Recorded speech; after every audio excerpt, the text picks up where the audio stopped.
Everyone, my name is Gianna Villani. I am the lab manager here at the Cosmetic and Biopharmaceuticals Characterization and Formulations Lab. I am currently a senior undergraduate here at Manhattan College studying chemical engineering. So my goal today is to show you through a brief tour of the lab here at Manhattan College. So behind me, I have a few publications that have recently been submitted, but of course there are a lot more from where they came from. So come on, let's take a tour of the lab. So we're about to enter our lab, but before we start, just a few brief posters that we've done in the past. These have all been submitted and shown at the Society of Cosmetic Chemists, and these are just a few brief things that a few of my colleagues have made. So on our left here, we have the Surface Characterization Lab, and in the door that we're about to enter right now, we have the Bulk and Formulation Characterization Lab. Welcome to the Cosmetics, Biopharmaceutical, Material Science, and Consumer Goods Bulk Characterization and Formulations Lab. Here is where we formulate all of our clean beauty and sustainable formulations that range from shampoos to conditioners to even emulsions. We have state-of-the-art hot plates as well as a high-speed homogenizer that gives us the right equipment to make all of our formulations and emulsions.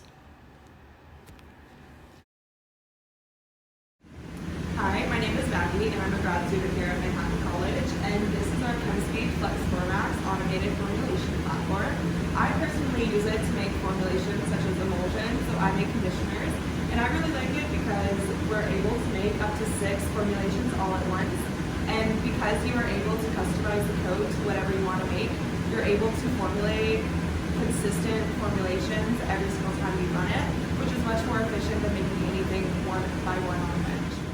Here is Maggie giving a brief tutorial of how to use the ChemSpeed Flex Formax, first by connecting the reactors to the machine. As seen, here are the reactors of the ChemSpeed, and throughout the next few minutes, it will just show you how it transports all of the material that you would want to use to make your formulations by automation. Maggie is pouring water into a beaker that will be used during the formulation process of the ChemSpeed. And here is the transport of any material that will be used in the ChemSpeed.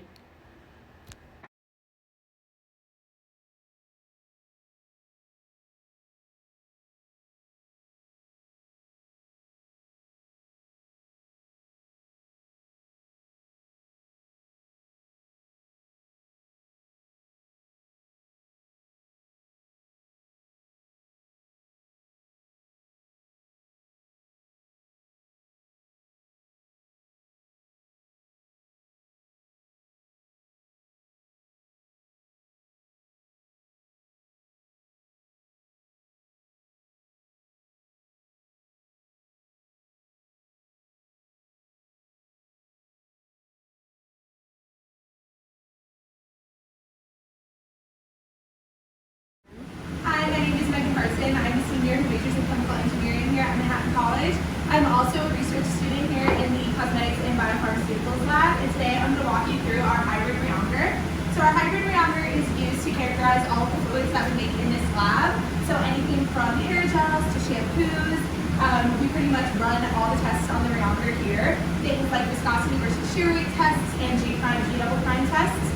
We also have 2 attachments for the rheometer, the first one being tribology, which helps us characterize the frictional performance of the fluids that we make in this lab. And then the second one being interfacial rheology, which helps us to characterize the foaming and cleansing capabilities of all the fluids that we make in this lab. Here is our tribology attachment for the hybrid TA rheometer. We use this in testing frictions in conditioners, emulsions, and any cream-based type of formulation that we make. Tribology is used to know the sensory feelings of all of our formulations that we are testing.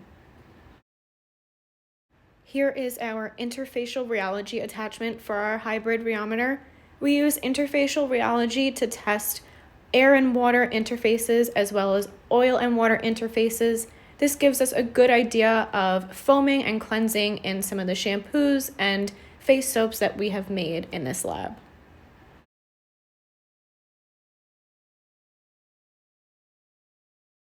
Here we have the DLA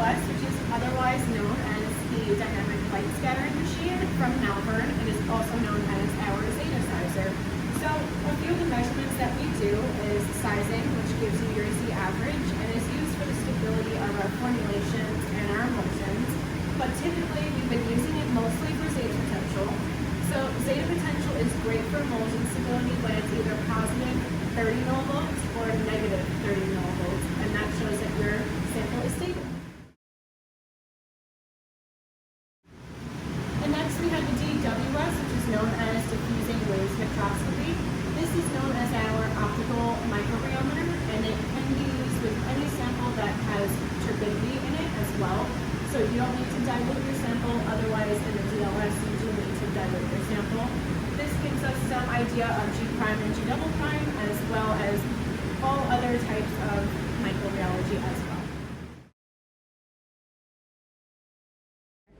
So starting off with the force tensiometer, what we're going to be doing with this one, we're pretty much just measuring surface tension. We can measure equilibrium surface tension and then oil and water interfaces as well as air and water interfaces. The setup for this, the program is pretty simple. We're just going to be using the Denoy ring. It'll drop down into the sample with the beaker. It'll lift up, and then that'll pretty much measure the surface tension of the sample you're looking at. Next, we can move over to the nanoplasmonic sensing. This is the X Nano from Insporion. So big shout out to Insporion for one. Shout out to Dr. Zhao Rosa and Sarah Russian because they've been integral parts in the actual process of us getting the machine and then getting everything up and running. So what this one measures is going to be looking at polymers or surface absorption on solid surfaces, and that'll be focused more on polymers and surfactants. So we're just going to be looking at the deposition of these samples when we're changing the concentration of the formulations. But that's everything for that one. Moving on to the newest sample we actually have. The newest instrument we have, it's the optical tensiometer. This one is from Nanoscience. This one measures pretty much the same thing as the other one. It's surface tension, interfacial surface tension and rheology, contact angle, dynamic contact angle. We got a few bells and whistles with this one, fortunately. So we have the manual needle that, again, obviously you can adjust the amount of sample you need. And then for the automatic needle, it'll just be able to suck up the sample that you have and then be able to run it automatically where you can adjust the rate and the size of the sample that you're running. Here we have Maggie demonstrating how to use the diastron in our lab. Our lab specifically uses the diastron to test the combing forces of our hair tresses that we have. We use all of our shampoos and conditioners that we have made on our own to test and see what type of forces we are getting from the hair. Continue watching to see how the comb goes up and goes through the hair and measures the force.